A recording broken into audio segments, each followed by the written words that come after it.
Avec le recul, Cléopâtre est surtout connue pour une seule chose, sa beauté stupéfiante. Mais aussi séduisante qu'elle put être, réduire la dernière femme pharaon de l'histoire et l'amante de Jules César à sa seule apparence ne lui rendrait pas service.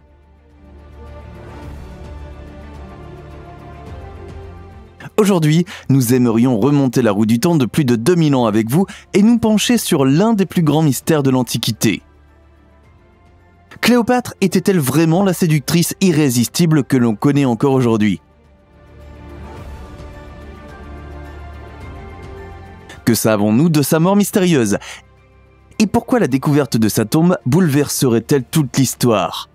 Allons ensemble au bout de ces questions passionnantes. Mais avant de commencer, n'oubliez pas d'aimer et de vous abonner pour continuer à vous plonger dans les énigmes historiques les plus passionnantes de tous les temps. Un dernier atout.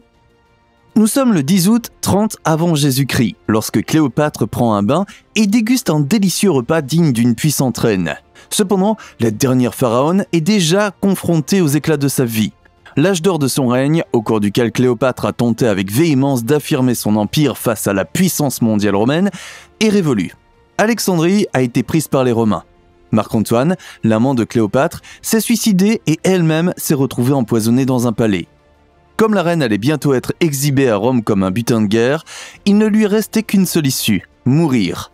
Après la mort d'Antonius, la femme brisée avait déjà tenté de mourir de faim. Mais Octavien, le vouloir mort, l'a découvert et l'a empêché de réaliser ses plans en menaçant de faire du mal à ses enfants si elle n'y parvenait pas. À la demande pressante de Cléopâtre, Octave est alors apparu pour une dernière visite au palais royal. Cependant, les auteurs antiques Plutarque et Cassius donnent des images complètement différentes de cette conversation.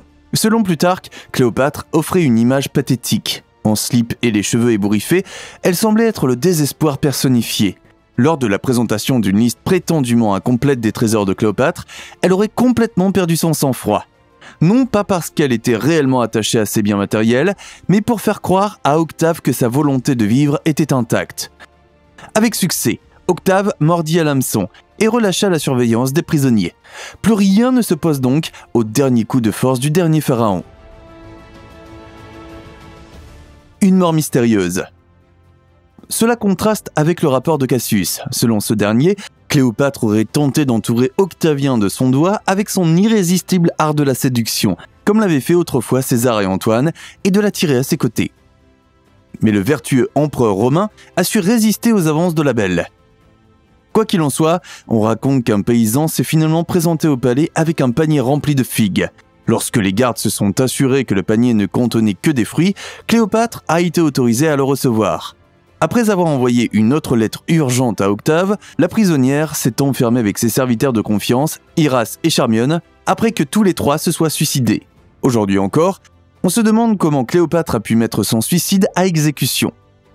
La théorie la plus répandue est que le panier de figues contenait un cobra venimeux, que la reine s'est laissée mordre à volonté. Cette hypothèse coïncide également avec le fait qu'un charmeur de serpents aurait tenté en vain d'aspirer le poison. Toutefois, les historiens de l'Antiquité ont pris soin de souligner que les circonstances exactes de la mort de Cléopâtre n'étaient pas claires. Question ouverte. Bien que 2 petits points de suture aient été retrouvés sur le bras de Cléopâtre et qu'Auguste ait présenté lors de son cortège triomphal à Rome une image montrant la souveraine avec 2 serpents, la théorie du cobra est loin d'être incontestée à ce jour. Le plus grand mystère réside probablement dans le fait qu'aucun reptile de ce type n'a pu être trouvé dans les appartements de Cléopâtre. De plus, il devait être assez compliqué de laisser un serpent mordre 3 personnes en même temps. De plus, la morsure empoisonnée aurait été associée à une douleur extrême, et dans certaines circonstances aurait entraîné la mort quelques jours plus tard. Il est donc plus probable que Cléopâtre soit morte du poison, mais qu'elle l'ait délibérément ingéré ou injecté. Cela aurait pu se produire par exemple à l'aide d'une pince à cheveux, d'une aiguille ou d'une pommade empoisonnée. La version du cobra a ensuite été délibérément diffusée pour attester d'une mort un peu plus digne de la reine. Après tout, les serpents étaient considérés comme des animaux sacrés à l'époque. En fait, il n'est pas exclu que Cléopâtre ne se soit pas suicidée, mais qu'elle ait été assassinée sur ordre d'Octave. L'image d'une femme brisée et publiquement humiliée aurait suscité la sympathie sincère des spectateurs plutôt que de renforcer la réputation de l'empereur. Le mystère de la tombe. Cléopâtre, qui avait 39 ans au moment de sa mort, a été enterrée avec ses 2 servantes dans son mausolée à côté d'Antoine. Le problème, nous n'avons aucune idée de l'endroit où se trouve réellement le tombeau de la reine, mais nous disposons de quelques indices passionnants. À cet égard, l'excitation dans les rangs des experts a été particulièrement grande en 2009. Un an plus tôt, les archéologues avaient découvert dans le temple de Taposiris Magna la tête d'une statue de Cléopâtre, 22 pièces de Cléopâtre et un masque de Marc-Antoine. Les corps du couple auraient donc été secrètement cachés dans le temple pour ne pas tomber entre les mains des Romains victorieux. Selon les chercheurs, Cléopâtre et Antoine reposeraient dans une tombe située à plus de 20 mètres sous le temple. Il est très probable que le pharaon ait également été momifié avant son enterrement, mais comme Antonius n'était ni égyptien ni souverain, ce rituel funéraire n'a peut-être pas été utilisé sur lui. Bien que les experts examinent la zone du temple depuis plusieurs années, il n'y a toujours aucune trace de Cléopâtre et de son amant. Une situation qui pourrait changer très bientôt grâce à une découverte époustouflante.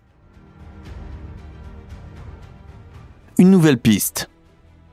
L'archéologue Kathleen Martinez a passé les 20 dernières années de sa vie professionnelle à localiser le tombeau de Cléopâtre. Bien que les recherches n'aient pas encore abouti à des résultats révolutionnaires, Kathleen Martinez pense aujourd'hui avoir fait un grand pas vers l'élucidation de ce mystère historique. En effet, la chercheuse a récemment découvert un système de tunnels inconnu jusqu'alors et un site religieux comprenant plusieurs sanctuaires près du temple de Taposiris Magna. L'archéologue a ainsi découvert dans les salles souterraines des pièces de monnaie à l'effigie d'Alexandre le Grand et des pièces sur lesquelles on reconnaît Cléopâtre. Pour la chercheuse, cette découverte est une indication claire que les tunnels découverts doivent mener à la tombe de la reine disparue. Un autre indice qui plaide en faveur de cette thèse, selon Martinez, est le fait que le temple était autrefois dédié aux divinités Isis et Osiris. Dans la croyance de la population de l'époque, Cléopâtre et Marcus Antonius étaient considérés comme les réincarnations de ce couple de dieux. Si l'on examine ces dimensions, on constate que le système de passage souterrain peut être qualifié de chef-d'œuvre technique. Situé à environ 13 mètres sous la surface, le tunnel a une hauteur de 2 mètres tout en s'étendant sur 1,3 km de long. Si Martinez avait raison et que le couloir menait effectivement à la tombe de Cléopâtre, sa découverte constituerait l'une des plus grandes sensations archéologiques de l'histoire. Toutefois, l'avenir devra montrer dans quelle mesure les hypothèses de l'experte correspondent à la réalité. Bouleversement historique. Comme nous l'avons déjà mentionné, la découverte de la tombe ne pourrait signifier rien de moins qu'un bouleversement de l'historiographie à ce jour. Mais pourquoi est-ce le cas ? Tout d'abord parce que la découverte de la tombe s'accompagnerait de la révélation d'une toute nouvelle source d'information. Rappelons le contexte. Nos connaissances actuelles sur le pharaon sont principalement basées sur les sources grecques et romaines anciennes qui n'ont été réalisées qu'après la mort de Cléopâtre. Il ne faut pas oublier que les auteurs concernés étaient par nature critiques à l'égard de la reine égyptienne. À cet égard, Kathleen Martinez suggère que notre image de Cléopâtre a été massivement consommée en raison de la propagande et des préjugés persistants à l'égard des femmes. La mesure dans laquelle l'idée d'une belle séductrice, de politicien avide de pouvoir, d'intrigant sans scrupules et de souverain divin correspond à la réalité pourrait être mise à l'épreuve en révélant un nouveau point de vue égyptien ancien. Les quelques découvertes égyptiennes faites à ce jour, comme les reliefs honorifiques sur les temples qu'elle a construits, suggèrent que Cléopâtre était perçue par ses sujets sous un jour tout à fait différent. Et qui sait, si son corps a été réellement momifié, les experts pourront peut-être reconstituer la cause réelle de la mort de la reine. Grâce aux outils modernes d'aujourd'hui, de nombreuses recherches de momies basées sur la technologie ont permis de découvrir des faits inconnus sur la défunte. À cet égard, il reste à savoir si les archéologues sont vraiment les premiers à retrouver la tombe après tout ce temps.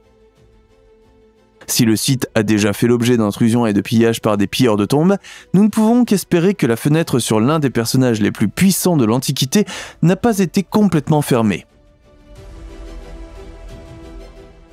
Le chef-d'œuvre inachevé. Outre l'attrait de la tombe de Cléopâtre, plusieurs autres découvertes étonnantes ont été faites en Égypte ces dernières années. La véritable ambition de ce projet de construction apparaît clairement lorsque l'on regarde la longueur des côtés de la pyramide de Baka. Elle est de 200 mètres. Étant donné que la pyramide de Khéops avait également une longueur de base originale de 230 mètres, on suppose que son homologue inachevé aurait atteint des hauteurs comparables, si elle avait jamais été achevée. D'une manière générale, on ne sait presque rien de l'historique de la pyramide de Baka. Il semble que le projet ait été interrompu dès que les fondations ont été élaborées. La sous-structure de la tombe abrite un puits en forme de T. Pour y accéder, il faut gravir un escalier raide de 100 mètres de long. Ce chemin en escalier est cependant interrompu à mi-chemin par un grand rebord. La raison en est encore inconnue. Un objet trouvé indique que des pierres de blocage devaient autrefois être placées à cet endroit. Le puits funéraire, proprement dit, mesure 27 mètres de long, 11 mètres 70 de large et plus de 20 mètres de profondeur. Bien que les parois intérieures de ce passage aient été soigneusement polies, les chercheurs n'ont pas trouvé de plafond ni de panneaux muraux. Tout ce qui a été fait, c'est le revêtement du sol. Celui-ci se présente sous la forme d'énormes blocs de granit dont les sommets ont également été polis. En détail, ces éléments massifs mesurent 4,5 mètres de long et pèsent environ 9 tonnes. C'est grâce à une aide naturelle que l'on sait aujourd'hui que la hauteur prévue de la chambre funéraire était de 3 mètres. Après de fortes pluies, les masses d'eau qui tombaient étaient refoulées jusqu'à la même hauteur car les murs avaient alors été lissés et polis. L'eau de surface s'est alors infiltrée directement dans le sous-sol non taillé. Outre la question de l'arrêt soudain de la construction, une autre question est restée sans réponse à ce jour. En l'honneur de qui la pyramide de Baka était-elle censée être construite ? Quel puissant souverain n'a jamais été enterré ici ? L'examen du mystérieux sarcophage pourrait permettre d'approcher la réponse à cette question centrale. Mystérieux sarcophage. Près de l'extrémité ouest de la chambre funéraire, les experts sont tombés sur un mystérieux cercueil. En détail, ce sarcophage avait une forme ovale et était incorporé directement dans le sol. Cependant, avec une longueur de 3,15 m et une largeur de 2,20 m, l'objet était beaucoup trop volumineux pour passer par la voie d'accès.